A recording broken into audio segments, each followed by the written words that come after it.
that nickel, nickel 9. Yeah. 5-9J. Let me speak my mind up. It's just me keeping it real. Keeping it 100. Let's go. Yeah. Hey, yo, what's good with everybody, man? I hope everybody's having a productive day, feeling blessed, and like I always say, it's one life, one chance. We only got one chance to do this right. Let's get it done. Damn, these 12s are kicking my butt. But I have a goal in mind. You know, I want to give my family a great Christmas, so I was only supposed to do 12s for a month, but I have a goal in mind. I have a couple of goals that I want to reach, so I'm going to put some of that money away and make sure all my bills are paid. I'm actually getting a bigger house, so that's my other intended goal, to start the new year off a little bit different. And yeah, I'm gonna be tired, so I'm probably gonna go to all the way to January 1st, even though it's gonna take a toll on my body and my content ain't gonna be as great because I don't have a lot of time to invest in it. I'm still gonna do my best for you guys to make sure you guys got a video every day. So I appreciate you guys for tuning in, but let's get into this article. So big O indictment took place. And honestly, lately, when it comes to Southern California, it's been kind of quiet lately. Not a lot's going on down there. Or unless people are getting more creative and not getting caught. But these guys got caught. 68 people got indicted in an operation, and it happens to be a bunch of Peckerwoods, which, if you guys may help me in the comment section, the article describes them as Peckerwoods, and then other articles and other news medias call them neo-Nazis. So I've always knew that skinheads were like more of the Nazi mentality, and Peckerwoods were more of the white boy mentality. So I always figured there was a difference in rank, a difference in group, a difference in members.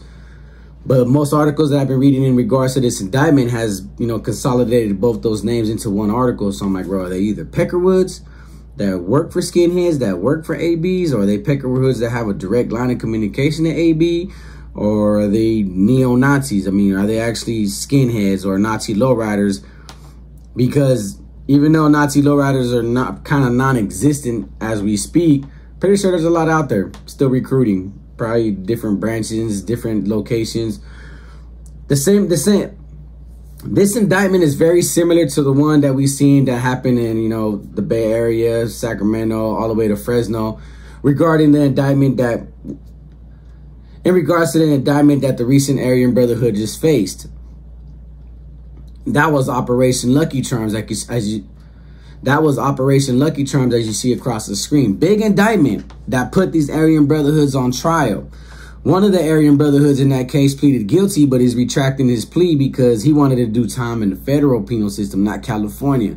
So obviously California ain't attending to that man's needs, where he wants to make a complaint, try to get it back on trial so he can go to federal penal system with all the big fellas.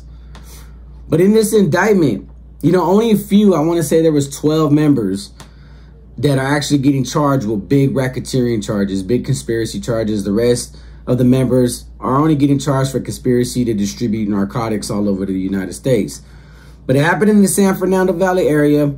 And like I said, when it comes to white supremacy groups, Peckerwoods, they don't make a lot of headline news. When they usually do, it's very big, like Operation Lucky Charms. So they're a very quiet group. But to me, I always looked at it like the quiet ones are the most dangerous ones. So they got away with a lot. Selling narcotics, from heroin to fentanyl to crystal meth, trafficking across state lines, possessing and trafficking of firearms. And they have pictures. I can't display one of the pictures of some very, very military grade artillery, some heavy equipment. You know, you got stacks of cash, and then obviously you got the symbologies and the propaganda that these neo-Nazis, quote unquote, Peckerwoods use to promote that hate. That hate that a lot of people say that, like in today's generation, if they say they're a white boy Peckerwood or skinhead or, you know, just white pride, they always say that there's no hate. It's just a sense of pride for their skin. But this indictment will clearly indicate the hate that still exists, that just ain't expressed publicly because of the cancellation culture that we're in. Why I say that is because in one of the statements, they have like secret recordings, because they were in contact with two Aryan Brotherhood members. One of them was Sinister and the other one was Suspect. One of these individuals happens to be an old cellie of Danny Troxel. And he says he's one of the youngest Aryan Brotherhood members known to date. They have that on a secret recording of him talking to one of the females that have been indicted in this particular case. Basically, these guys were committing identity theft fraud, COVID fraud. They were doing a smash and grab heist. So they were doing everything organized crime-wise to benefit not only the Peckerwood gang and the white faction and the supremacist factions in Southern California, but also working on behalf of the big homies. Two of the big homies that are being indicted in this particular case. So the Aryan Brotherhood didn't learn from the last trial, like, bro, we did a lot. We killed a bunch of people, made a lot of money. We got a lot of people busted. They even built an operation around us called Lucky Charms and got some of our own members and our foot soldiers indicted. But hey, you know what? The trial's over. Let's do it again. Let's try this again. Let's make some more money. There's money to be made, man. And when it comes to these organized crime groups, that's pretty much what their intended purpose is. And that's all they ever want. And they're going to continue to do so. And they're going to continue to sell fentanyl on our streets, heroin on our streets, meth on our streets. But I've always been against like identity fraud. I used to see a lot of homies growing up doing scams like that. Like I never understood identity fraud. That thing used to, I don't mind. Back then, I didn't mind robbing somebody or burglarizing, whatever, small crime stuff. But, you know, credit card fraud, identity fraud, that just seemed too sophisticated for me to understand, to even try to comprehend and commit. So I don't know how that works. I don't know how you do identity theft. I don't know how identity theft is even done. I don't even know how you put a credit card in somebody's name when you have no information on them and then run their credit up. So I think like identity theft really destroys a lot of people in the long term because people got to bounce back from that. But then again, who am I? I put a lot of people through traumatic experiences, putting a gun to their face and taking a couple $100s or a couple $1,000 or robbing liquor stores and furniture places. So, but like I said, I just never been involved in that kind of crime. I didn't know how to. I just knew it was really easy to pick up a gun and do something with the gun. But these guys also had mechanics, heavy graded weapons, big military weapons, and they had plans on doing it. Somewhere in the article it said that, you know, they were conspiring to do something very dangerous, like a mass shooting. One of the secret recordings, or no, it was a Facebook post. I don't know why people want to post stuff on Facebook knowing damn well it's public. Even when it's private, you can still get it to be public. Just because you put your stuff on private, it's real easy to get into that private group. Trust me, especially when it comes to law enforcement investigating certain people. But in this group chat, this is the part I want to talk about in regards to this indictment. They said they just wish that all the cops and the blacks took each other out. Their side of the day room, if it was just their side of the day room, it'd be lovely. So basically, when they say their side of the day room, I don't know if it's like that anymore because of the peace treaty, but it used to be, you know, Mexicans and whites on one side of the day room, you know, blacks were always on the other side of the day room. So they're anti-cop and they're still anti-black. Now, mind you, like I said, this group is identified as just Peckerwoods, not skinheads. I don't know if the media knows anything about the term, you know, skinhead per se and how it's utilized to identify Peckerwoods, or if they know the difference between a Peckerwood, like a regular wood, a regular skin, a regular member, or how they just want to use it as neo-Nazi because of the hate that they promote in their propaganda and in social media and in their little private groups and private chats and on the phone. But they want cops and they wanted blacks to go at it with one another. And that's a delicate subject to talk about because we see it all over the news.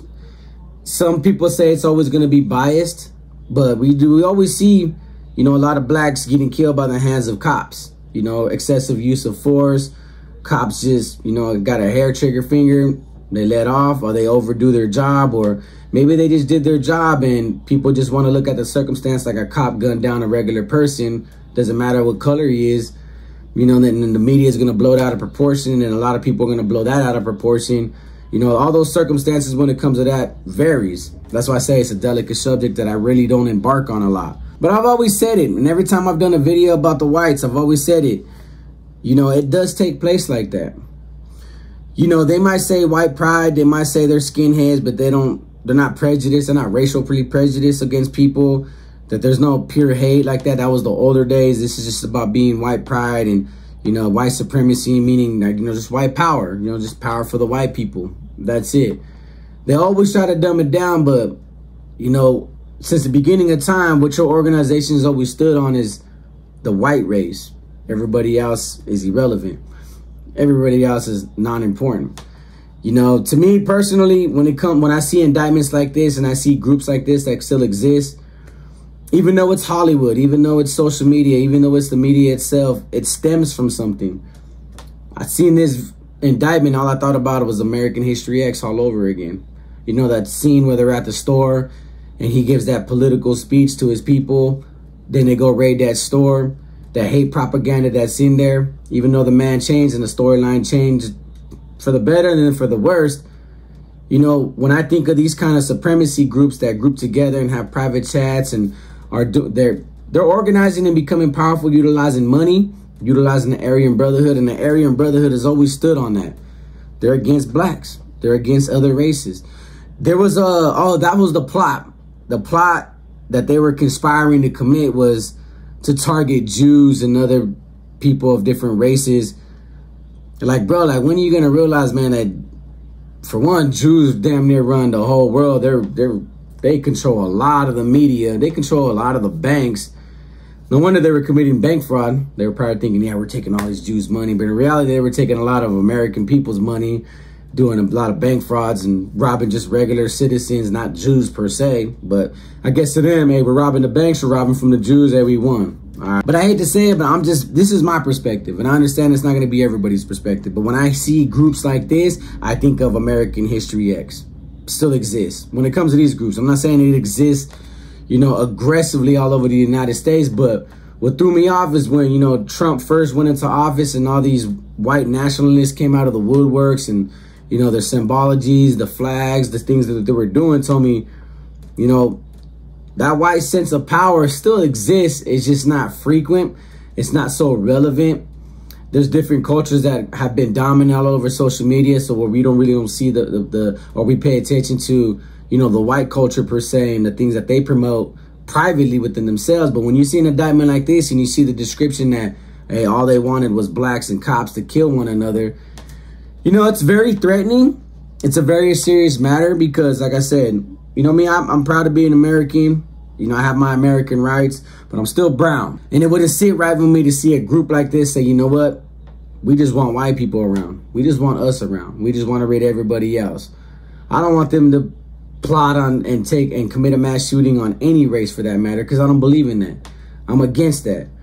But I know some people can combat me on that, like, oh, these guys were quick to plot and take out Jews or take out blacks or take out cops, but gang members take out innocent people, gang members take out each other. There's so much hypocrisy in some of these kind of topics where, like I said, it's a delicate topic to talk about. So some people can really combat me. And most of the time when I talk about whites, there's always, you know, a lot of white men in my comment sections that will combat me on their belief system. But the reality of it is, this is what these guys were posting and this is what these guys were plotting. So I'm only speaking on it on the basis of the indictment in itself and what's being described in the indictment, that these guys had a lot of hate. Groups like this can become real powerful. Real powerful. And if they was to have the opportunity to really act on that prejudice, act on that bias, and just start targeting random blacks or random cops that just, you know, wake up every day to serve and protect. They got a legitimate job. This is their career choice. They wanted to do something for the community. They really wanted to be police officers. Not all cops are bad. There's a lot of good cops that wake up every day with that badge and wear it as a badge of honor and honor that badge every day in those streets just to protect and serve. But you remember, all we see in the social media is the bad aspects about it. Social media doesn't really promote good aspects about anything. So you don't see nothing good about what these white guys are doing for their race, for their people. Like, you want to commit fraud, you want to rob banks, you want to do this, you want to smash and grab, you want to sell fentanyl. It only makes your people look bad. It doesn't promote your people. It doesn't put your people in a state of supremacy. You're not supreme because of the color of your skin. That'll never happen. That's why I don't support anybody that says that, you know, pro this or pro that, bro, your people are no better than anybody else. The people that are powerful is actually the government, the people in blue. Those are the ones we should be combating, or at least trying to work with, or trying to make changes with. Those are our biggest issues that dictate our lives every day. But, you know, organized crime on this level doesn't benefit your people. If you have a sense of pride in your own people, think about what you could do for your people. You know, get them off of drugs, not sell them to them. Because in reality, if you're selling drugs to your own people, for one.